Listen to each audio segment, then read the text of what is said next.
The Bennett Mountains of south central Idaho provide ideal wildlife habitat for black bear, elk, deer, sage grouse, and red band trout. Remote, rugged, and difficult to access, this high desert country, designated by Congress as a wilderness study area, could be assigned wilderness status in the future.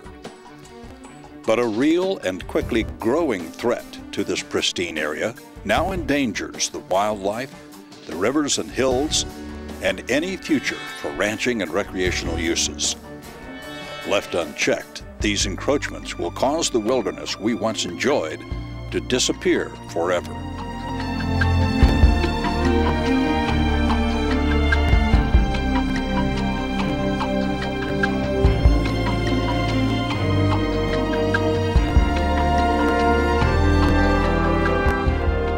The Federal Land Policy Management Act of 1976 established wilderness study areas to be considered for wilderness designation, evaluated under specific criteria, and officially set aside as wilderness by an act of Congress.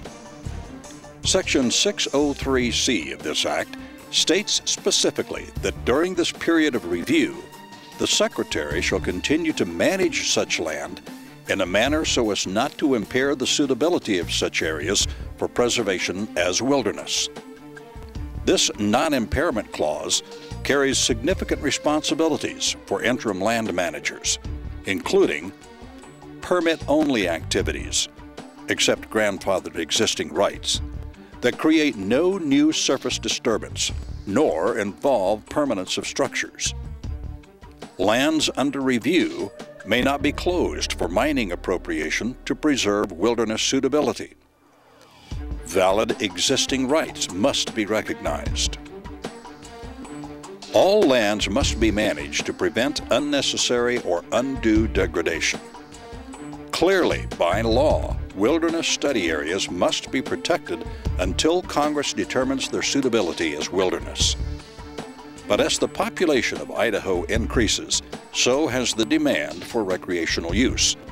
And this area, once known for its rugged beauty, now is under threat, scarred by the tracks of off-road vehicles.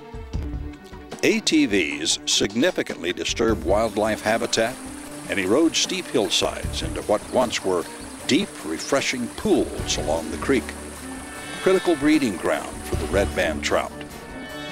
Just astronomical. I mean, from the time I was a BLM ranger until when I retired, it's almost tripled in the amount of roads that have been pushed in with these ATVs.